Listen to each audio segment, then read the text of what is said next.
So at this time, I'd like to introduce Chairman McWilliams, who will deliver the conference's second keynote address. Chairman McWilliams has served as the FDIC chairman since 2018 and has been connected to this conference long before her official appointment. She brings significant banking, policy, legal, and legislative experience to her chairmanship and has been an advocate for greater banking research and greater industry engagement to support the FDIC's mission to maintain stability and public confidence in our nation's financial system. I'm honored to have the opportunity to welcome Chairman McWilliams to this year's proceedings. Chairman McWilliams, great to see you again, and thank you for joining us. Thank you so much, Jim, and it's a genuine pleasure to be here. So I will get started, but I will tell you that shortly after I was sworn in as chairman of the FDIC in June of 2018, one of the first speeches I gave was at this very conference.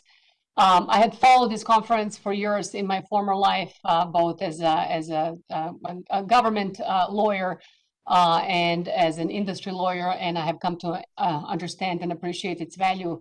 And I was just as delighted and honored to be able to speak before you then as I am today.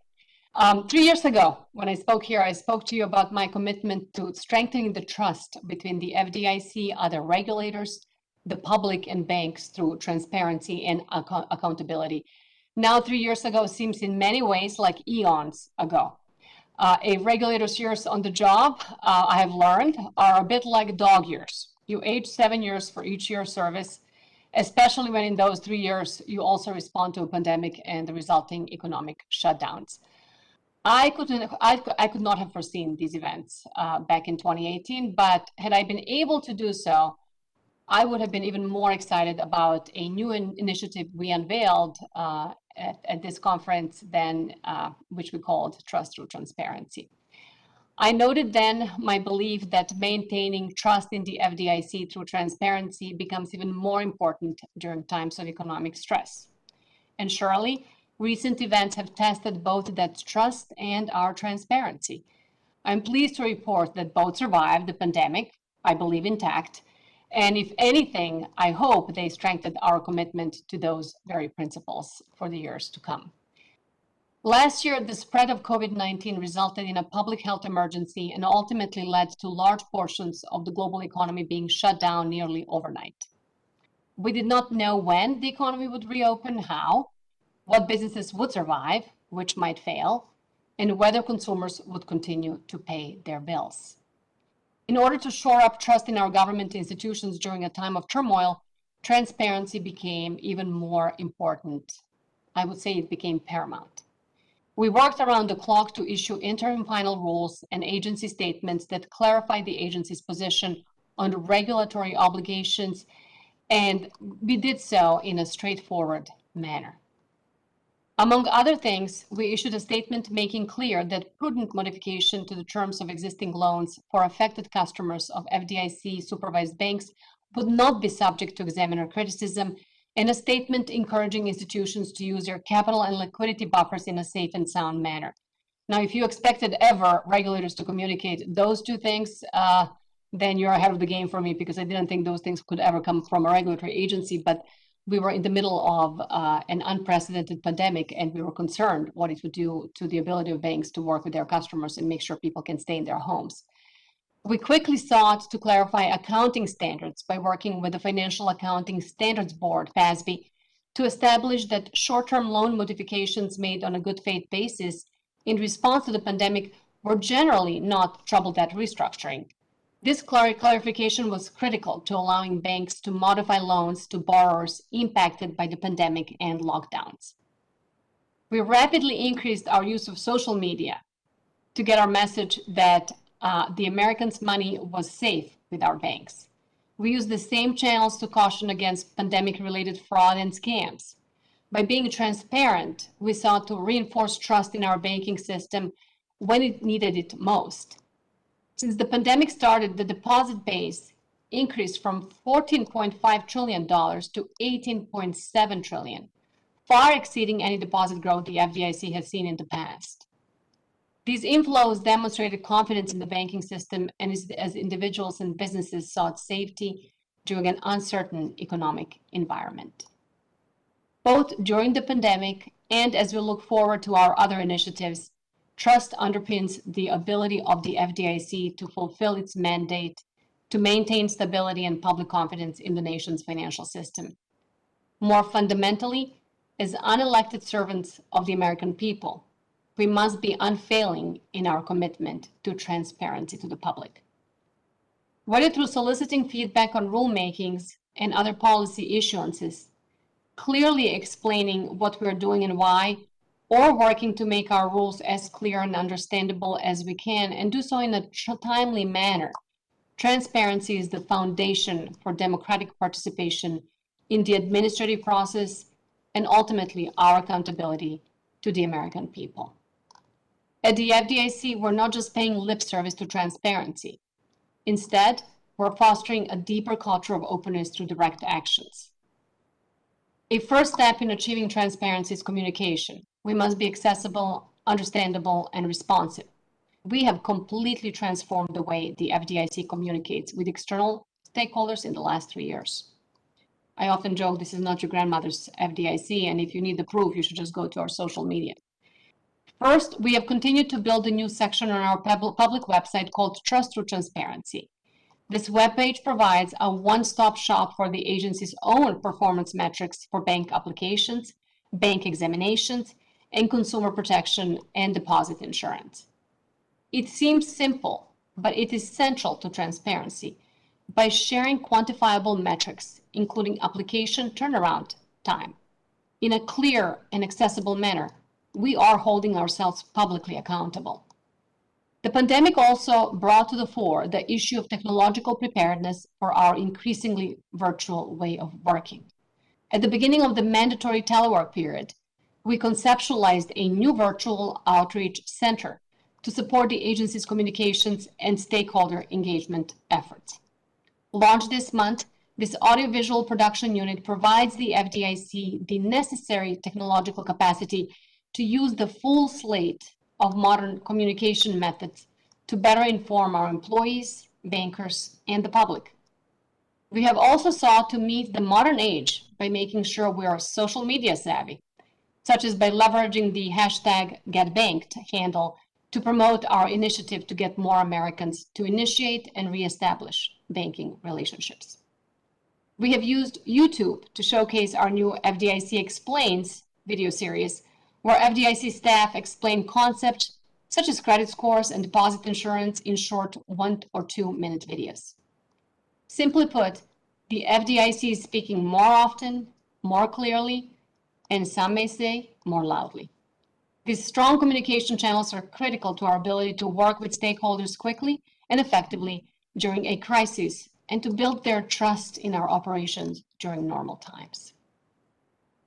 We're also challenging ourselves with how to enhance financial reporting to make it more timely and more transparent for the agency, regulated parties, and the public alike. We're modernizing the way we make available to the public call report data and other bank data to provide improved functionality and create a more intuitive user experience. For example, the FDIC's application programming interface lets developers access our publicly available bank data without any authorization or API keys to access the data and build applications. We're also challenging external parties to develop tools for providing more timely and granular financial data to the FDIC on the health of the banking sector than what we get from the current call reports, all while making sure reporting is less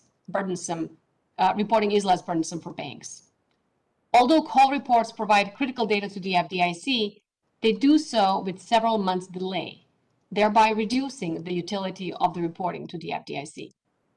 To engage technology firms to help us solve this problem, we used a rapid-phased prototyping competition, an acquisition process that itself is leaps and bounds more transparent than our traditional procurement process. Instead of having the FDIC review proposed solutions internally and pick a winner, we have made the process public and will let banks in the marketplace decide which solution is viable for them. More than 30 technology firms were invited to participate in this competition. Last month, we asked 4 participants to propose a proof of concept for their technologies. Our goal is to conduct a pilot program with up to 9 FDIC-supervised institutions of various sizes and technological maturity to test the reporting technologies and determine their potential to scale. Tools like those developed in this competition will help pave the way for more seamless and timely reporting of more granular data for banks that voluntarily choose to adopt the technology. Our rapid prototyping competition is the first step in the journey to making my vision of a continuous engagement supervisory model a reality. More transparent reporting would reduce regulatory uncertainty for banks. Instead of a surprise at an annual examination leading to supervisory criticism, institutions can benefit from making micro adjustments throughout the year and thereby become more agile in adopting technology and in providing new services and products. Transparency is also important to encouraging bank formation, which has been too low for too long. If the agency's standards and timeframes are not clear, or worse yet, if understanding them requires knowledge of non-public oral guidance, the oft-criticized lore of the banking agency, the application process can deter prospective banks from applying or completing an application. We have therefore taken several steps to clarify and publicize the de novo application process and our expectations, while also working generally to make the process less burdensome. We sought input through a request for information to gather additional ideas for enhancing the transparency and efficiency of the process. To better understand the perspective of applicants, we hosted multiple roundtables across the country to hear directly from interested parties about what needed improvement in the de novo application process. The FDIC also established a voluntary draft application filing process to allow applicants an opportunity to receive feedback on applications before formally filing, in order to make those formal filings more actionable. Staff developed a handbook for organizers and published it on the FDIC website to serve as a resource for interested parties. The FDIC further improved transparency into the applications process by making public the procedural manual that guide FDIC reviews of applications and updating and publishing performance metrics to enable interested parties to monitor FDIC performance against established timeframes. We continue to challenge ourselves to make the de novo application process clearer and more transparent. We're nonetheless encouraged by the progress thus far. Since I was sworn in as chairman on June 5th, 2018, the FDIC has approved 45 de novo banks, compared to just 8 de novo banks approved between January 1st, 2011 and June 5th, 2018. Federal agency regulations can often be opaque, Byzantine, complex, and hard to understand for regulated entities and the general public. As a former general counsel at a bank and lawyer in private practice, I know this well, and I know it firsthand. Although to some extent, this may always be unavoidable.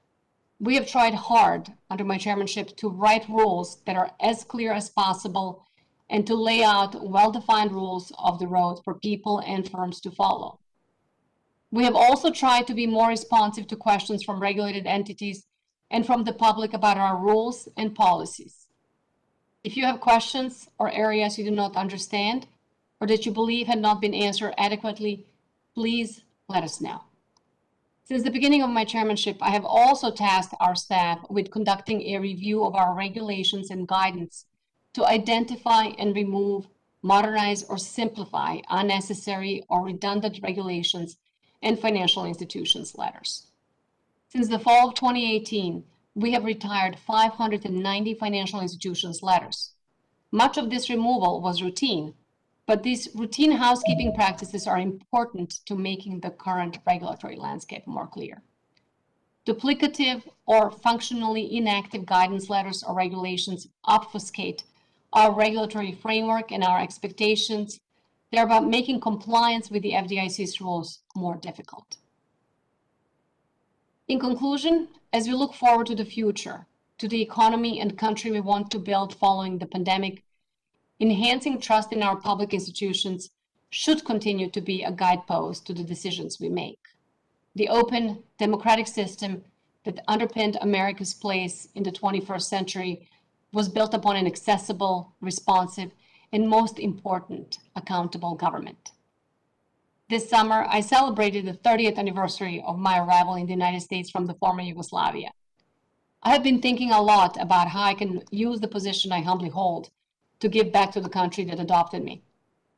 It is difficult to encapsulate in words the hope that America radiated for me and for legions of young people like me on the wrong side of the Iron Curtain. You may have heard me say this before, but from our modest surroundings in the Balkans, the United States truly was a brilliant jewel, a beacon of hope, a shining city on a hill. How do we ensure that the 21st century remains America's century? This is, of course, a difficult question. But at the FDIC, we're pressing forward with our part.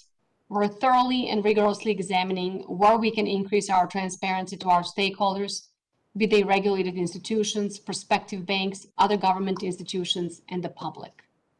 By striving to provide clear rules of the road and holding ourselves accountable for our own performance, we hope we're laying the foundation for a financial system that evolves with technological advances so that the United States can continue to be the place where ideas become concepts and those concepts become the products and services that improve people's lives. Thank you. Well, thank you, Chairman McWilliams. I understand you might have a minute or two for questions, but okay. Oh, excellent. I just we had a few come in again.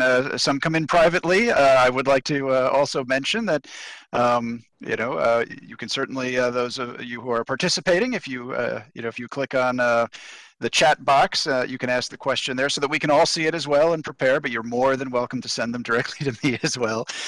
You can also click on the raise hand feature. So if you just hover your cursor over your name, you'll see a little hand raise button. If you click on that, we will get a report of who's raised their hand. So let's jump right in if that's okay with you, Chairman. First question is, and I'll read it here. We appreciate your efforts to look at ways to modernize data reporting to the FDIC. Have you held discussions with core processors regarding their willingness to adapt their technology rather than adding a new layer of technology? Sure. So from the get-go, a difficult question. I have mentioned, I think, in this forum before, or might have been a different conference, but I think I mentioned it here as well. The difficulty that a lot of the community banks are experiencing with their core processors. These are multi-year contracts. They're expensive to seize, and a lot of our small banks need more personalized solutions at a lower cost than, frankly, what they can in many times get from the core processors. So we have when we started thinking about this standard setting body and how do we do data submission to the FDIC, et cetera. To be very blunt about it, it was meant to be a challenge to create a better reporting system, a better, I would say, foundational system for community banks, and to allow banks, especially community banks, to have an opportunity to team up with additional companies and not just be bound by legacy contracts they may have in place right now. So I wouldn't say that we're so much collaborating with the core processors as much as we're asking for new ideas that are more suited to the agility of the technological improvements we're seeing and the speed with which those technological solutions can be developed, and also to the profile of individual community banks in particular that may not fit the kind of a larger bank profiles and technological advances. So I would say it's more of a challenge than collaboration to come up with a new solution, because I do think that if we're going to ensure that community banks can survive in the 21st century, and as I mentioned in my speech, if we want to make sure that the 21st century is America's century, we have to allow competition, we have to allow innovation, we have to allow entrepreneurship, and that we have to allow even for us as a regulatory agency. So not only are we asking that from our banks and our regulated entities, but I think we should be asking that of ourselves as well. No, great. Thank you, Chairman. And again, that surfaced in the past 2 years, this question of core processing services and community banks and competition, the CSBS National Survey. So, that also, I think, informs a lot of the perspective that we've been able to bring on that issue. So thank you for that. Next question that came in. Thank you, Chairman McWilliams, for your comments regarding technology and innovation. Can you provide some comments on banks offering services relating to digital assets and cryptocurrencies? I guess you knew you were going to get this question. I didn't know I was going to get that question, but maybe I have an easier question down lower in the stack. No, it's a fair question, and the reason I smiled is because, as you know, we have several initiatives underway that we're working on both just FDIC level and but also interagency effort. And a part of that effort is we have issued a request for information back in, I think, May. The comment period closed in the middle of July, on how are banks approaching. I think we had about 16 or 17 questions in that RFI, asking how are community banks and banks in general approaching digital assets. What are you looking at? There's permissibility question as to what are banks permitted to do in this space. There's a bigger policy question for the United States government and regulatory agencies to decide: is it an asset? Is it a security? Is it a currency? What is it? And so that work is going on with the President's Working Group on stablecoin, et cetera. And I know there has been a lot of reports in the press about what's going on with that process. But also we're engaged with OCC and the Fed in a policy review. We were calling it policy sprint, where we're looking. There were 3 different stages and 3 different phases where we're looking at how our banks approaching digital assets. What are the risks? What are the benefits? What's the best place for the regulatory agencies like ours, primary, prudential, federal banking examiners, et cetera, to take a look at this and make sure that we don't stifle innovation. And that's really, I cannot stress that enough. We must not stifle innovation in the United States, but we must provide, I would say, fertile ground for that innovation to grow, and for our ability to regulate that, and for the ability of these businesses to manage risk. So I would say, don't throw the baby with the bathwater, as they like to say in the United States. I've learned. Let's be open to innovation. Let's be open to responsible innovation, and seeing how we can make sure that the 21st century, in the end, is America's century again. And how can we make sure that banks are allowed to be players in this space, so that they don't lose the competitive edge against some of the non-bank entities that are in this space now. So that's the most I can tell you under the circumstances at this time on this very, very complicated topic. Thank you, Chairman. And maybe we'll make this the last one just based on time. Again, this one came privately in the chat. It says, Chairman McWilliams, thank you for your comments on de novo institutions. Although it seems as though maybe it's not as much an interest in starting a de novo bank, but there are just other non-bank options that are more attractive. How do you think about that? Oh, I think about it all the time. My lawyers are probably going to cringe when I say this, but I think about it. Why would you want to start a bank? It's so complicated. It takes forever. It's our regulations are quite burdensome, et cetera. And yet we need banks. We need banks. There are banking deserts in the United States. We need areas where these banks provide services. So we have done a lot to encourage de novo formation. And in large part, I focused on this because I have realized there are much easier ways for the investors to make money than starting a bank. And yet bank provides this, in many cases, even social service to a community, especially if it's one of the main businesses in the community. So yes, we have looked at this and analyzed it, and part of our efforts to simplify the process is based on the fact that that there are easier options out there, and why not try to simplify the process of accepting processing and approving de novo deposit applications. We have looked at our regulations over the years, the last 3 years in particular, to see, is there something we can do to minimize the burden on the founders, on the investors of the startup banks. We have clarified, when I first came on board, people told me at every single conference I attended to my first 6 months, you need $20 million to start a new bank in the United States. And I said, not correct. You need 8% capital at the end of year 3 based on your business model and risk profile. And that doesn't mean $20 million. So we have actually approved applications that require, at 8, 9, $10 million, et cetera. So I think we have cognizant of this competition between non-banks and banks, credit unions and others, frankly.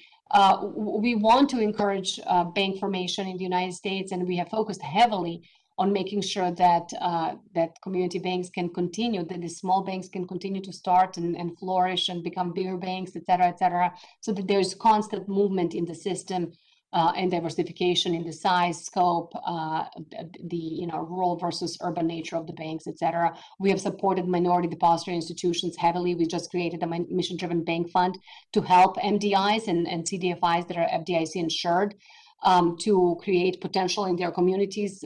We have commitments from Truist, Microsoft, and Discover that are about $120 million, and we expect this fund to have 1 to 10 leverage. So we're talking about $120 million. It's going to provide 1.2 billion plus in lending activity in these communities. So we're focused, I would say it's almost like the multi-pronged approach. We're trying to focus on what all can we do from initial capital, from simplifying the process, from let's reduce the regulatory burden, let's be more clear how we communicate our expectations so that we can actually, in the aggregate, encourage de novo bank formation in the United States, because we do lose about 200 banks a year in good times, in the best of economy, to mergers. And when I did the math, I realized that for my 5 years on the job, that's going to be 1,000 fewer banks in the United States. So this has been, I would say, one of the principal foci of mine and my campaign to make sure that we can encourage de novo formation in the United States. So the numbers are up. It's 40-something banks, 45, but I think we can do more. We should do more. And the pandemic kind of clipped our wings a little bit, because we had this whole roadshow planned on talking about de novo bank formation and encouraging it. But we'll continue those efforts so long as I'm in the office. I can promise that.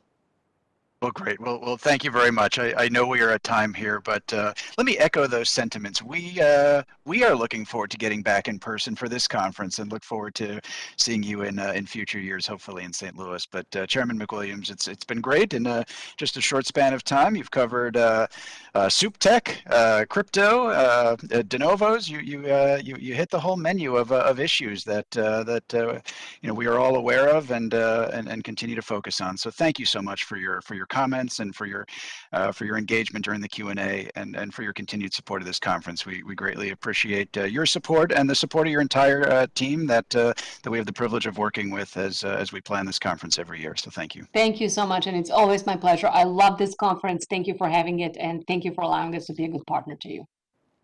Thank you.